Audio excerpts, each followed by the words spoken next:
Hello, everyone. My guest today is Todd Olson. He's the CEO and co-founder of a company called Pendo, a product experience platform that helps product managers deliver successful products. Before Pendo, Todd served as VP of products at Rally Software Development, which he led through its public offering. He joined Rally via its acquisition of 6 Sense, a company he founded and served as president and CTO of. All right, Todd, are you ready to take us to the top? Absolutely. All right. Good to see you again, man. You were on about 12 months ago now, and you were killing it. 76 employees, 31 million in funding. I think you were doing about 400 grand per month at the time. Where's everything today? How's it going?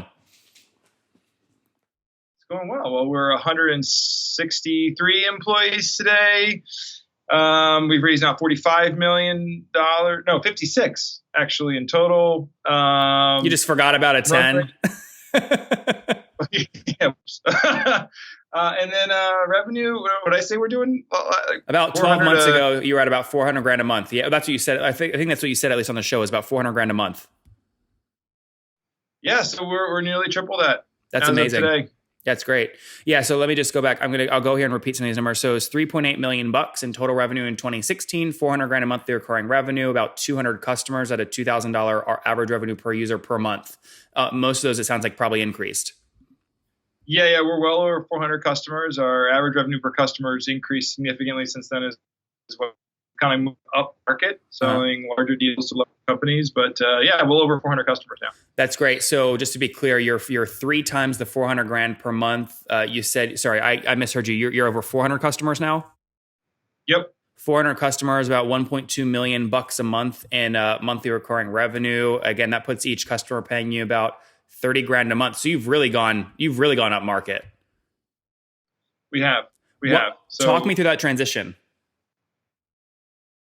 Well, one, it's been intentional, right? So, at the end of the day, you have to kind of decide what kind of company you want to create. And I think we always saw huge opportunities to sell to larger and larger businesses. So this year we've kind of added in an enterprise group that's a layer on top of our commercial sales group. And we've been focused on larger transactions. So now if you look at our top 20 customers, it's all north of $100,000 in ARR and above, right? And that's complete change from a year ago this time, where we probably had 2 or 3. Mm-hmm. Well, yeah, I want to make sure, Todd, I got these numbers right. So, I mean, you went from a $3,000 a month plan from about 200 customers up to, just to be clear, you went up to almost 30 grand a month if 400 customers now make up your 1.2 million a month in revenue. Is that right? Yeah, I mean, we were probably a little higher than 3 last time, but okay. Your numbers you're tracking the right ballpark. You got it. That's okay. So this is really interesting. Because I don't have the opportunity to dive into this kind of strategy very often. I mean, how do you take a customer base that's averaging, we'll call it a little north of 3 grand a month, and drive revenue up per account that much? I mean, do you have an insights playbook that just drove expansion revenue like crazy around some utility metric? I mean, we definitely focus a lot. So part of our growth model is to grow based on our customers growing. So some of it's our customers growing organically. Some of it's adding new features and capabilities. So we continue to add more and more capabilities on top of our platform. That's a big part of our playbook. And then we also expand across product lines as well. So, let's say, one of our part of our sales motion is, look, let's not stress out too much about the land. Let's get our foot in the door. So we were landing at really large customers, pretty small deals, right?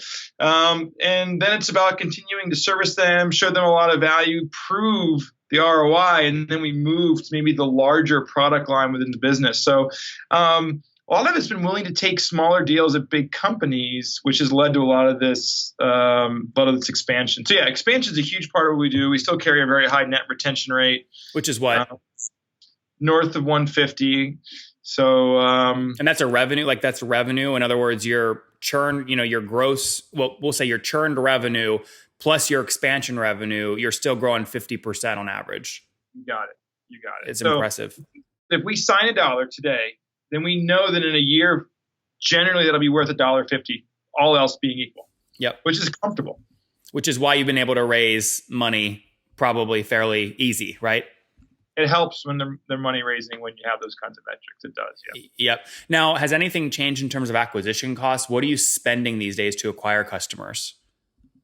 I mean, I think overall the acquisition costs remain about the same. So we model the same numbers for our CAC looking forward. I mean, we're a little expensive there, I think, but that's because we're selling to larger customers, and we also have a new category. So we're doing a little more market creation than some businesses that are in a well-defined category, and it's all about execution. Ours is a little more evangelical. So, I think we're okay there. We're not great, but I think we'll continue to improve it in the future.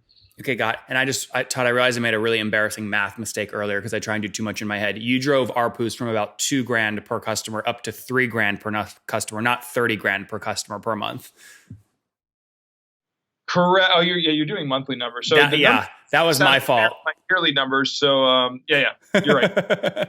Yeah, I just want to go back to any listeners because I know you guys love math. You're private equity people, VCs. You come down my throat on Twitter when I get a number wrong. You still drove expansion, but not from $2,000 to $30,000 a month. From $2,000 to $3,000 a month. $3,000 times 400 customers is where you get your 1.2 million bucks in MRR. You're being more aggressive on CAC now. I'm curious how aggressively you're pushing this. How many months are you willing to wait to get your payback? More than 12. I mean, that's still pretty healthy. Yeah, I think it is. I mean, we should be under 12, but I think a little bit more than 12 is fine for the stage. Growing at our growth rates, I think it's fine. Yeah, I mean, look, that CAC's totally fine. That's below some folks that are that I know that are not as good as shoes as you are. So real quick, for people, I just realized we didn't do this. For people that have not listened to the first interview, give us a little ad for the product real quick. So what do you actually help folks do?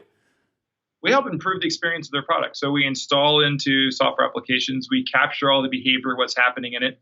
And then we provide them insights back on what people are doing and not doing in their product, and then complement that with the ability to communicate with those users and app to get them value out of it. So we help companies with onboarding, new feature adoption, even things like measuring their net promoter score, and then improving the net promoter score. So those are all kind of the primary use cases. You're like, Todd, part of this, and I hate to bucket you or generalize, but like Hotjar is growing so fast right now, and they kind of touch some of this stuff. Intercom, you could argue, is onboarding as well. I mean, you're generally in kind of like this onboarding, user feedback, use the feedback in a way that actually gets good recommendations to then edit the software. You're very much in that space. Yeah. I'd say, Hotjar is much more website shopping cart conversion than, say, we're more on the enterprise side, making enterprise applications better to experience. But yeah, we're generally speaking in a similar space. Can you tell me one of those stories, a large enterprise customer using you, something you showed them they could improve that they improved and then saw X amount of lift? Yeah, I think the net promoter score example is such a great one because people have taken these surveys. How likely would you be to recommend this software? So it's a measure of loyalty. So we've been working with a variety of customers. One of the more interesting ones, Henry Schein, they're a Fortune 500 company. They do dental supplies, a number of healthcare products.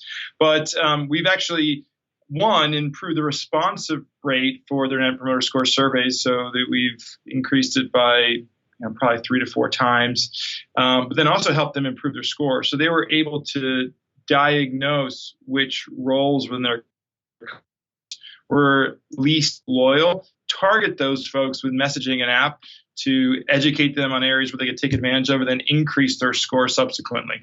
So, my perspective, if we could help our customers increase their loyalty, that's just helping them increase their retention as well. Mm-hmm. Back in episode 972, we had Nancy Ham on, who runs WebPT after Bessemer invested and paid off early shareholders in a secondary offering, and the company is now doing over $40 million in ARR.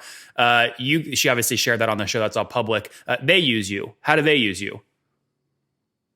Yeah, they use us they're one of our case studies. So, it's published online how WebPT uses us, but increasing feature adoption.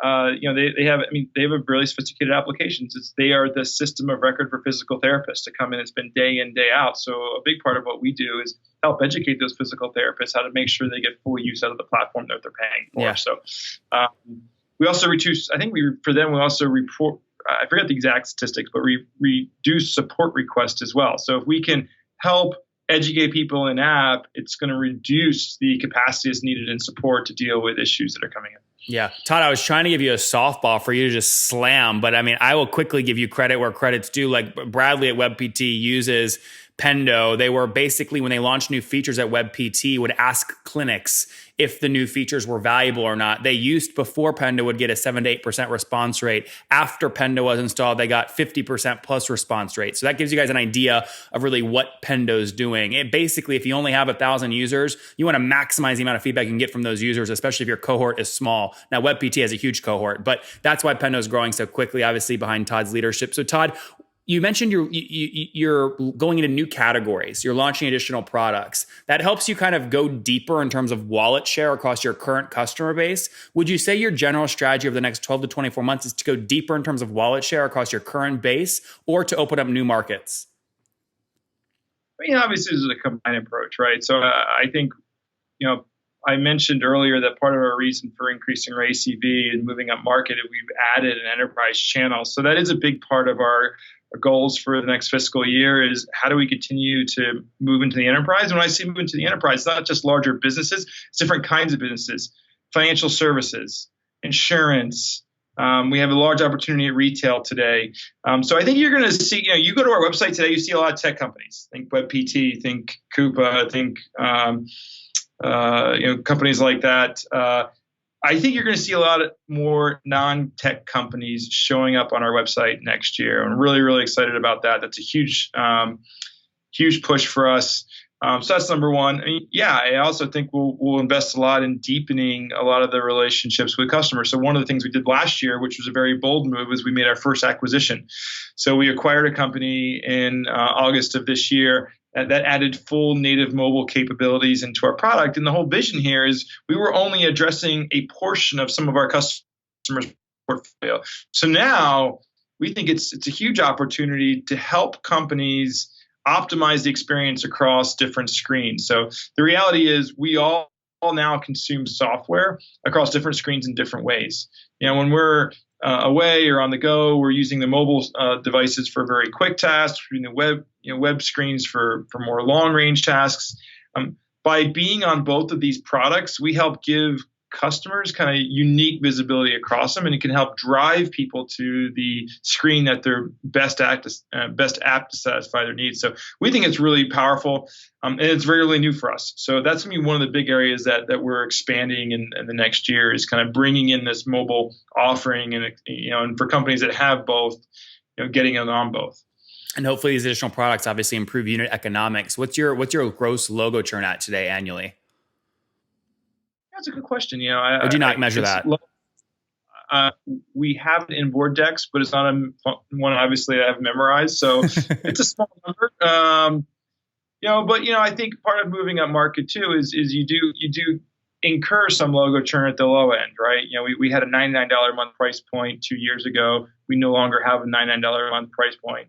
We have seen some churn in that area. You say under 10% annually?